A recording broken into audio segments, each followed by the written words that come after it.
Alright, for today's video, mao ginamong gibuhat pag-abot na mosgikan sa airport. Tanawa nyo ni.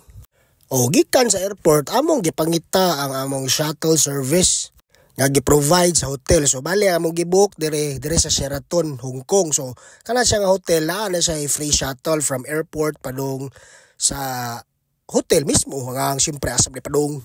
So sa tanto namong lakaw-lakaw diha kasagsaag paggamay bisag mga 5 minutes lago nga saag nakita lagi damo kadugayan ang among gipangita nga shuttle service has kadugaya gi kaayo ug unsa nga time gyud ang gibutang diri sa internet mao gid sa orasan ni abot diri sa airport. So di gyud ka maglangay-langay kung ang nang imong abilidad nga dugayon kay kasos Ginoo ko ayaw gyud na dad-a diring dapita kay pagmahay gyud ka mabiyaan gyud ka.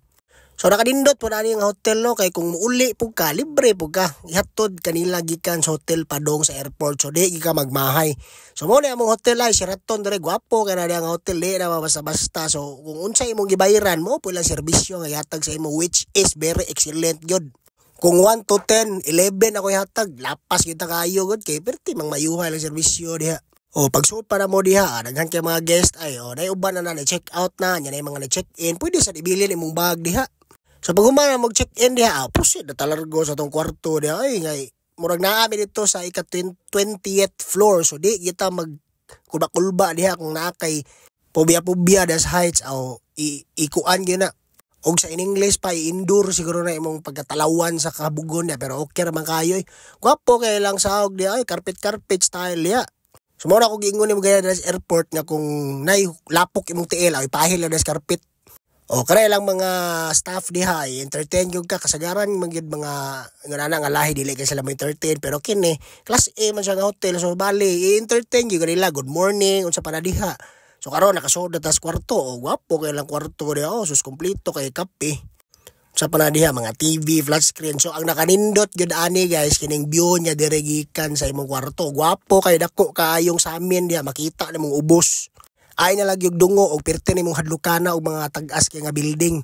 So freshen up ka gikan ka sa gawas diha o muli ka o kapi-kapi ka na stable o igdaanan pa imo diha o paghuman pag-abot to diha o fresh na to diha o nauna na to gibuhat diha kay nakasud man ta diha o higda ta pinagaragara ta higda kay pag-abot ka na to balag watay ilis go dato na lang ihigda tong gugulingon na tungod sa ka-excited. So after na watay paglangan sa oras diha kay gutom na murag mga alas 3 na man na mani udto ta nga late pa ni udto. So are ta dire aning ilang kananan dire at bang na 7-Eleven pero naka-decide bi nga sos sige nya na lang 7-Eleven next few days ay kay maabot ra ta diha mag 7-Eleven na ta. So are ta dire itamama so close mo tas mama itamama basta na mga mama so ta diha largo wala dagang langas. So bali na una to mga kauban niya so para mura ra tag nangambos diha. Kaya gikan sa hotel biya, nikaon biya ta naman tayo 7-Eleven nakitaan dito. So nakikaon po ta dire, kung sa lang gi-order, nakikaon sa ta. So pag umana mo kaon, balik na sa hotel, kaya mag-freshen up, kaya mulakaw na sadmi para sa sunod. So morgo to, sige bye.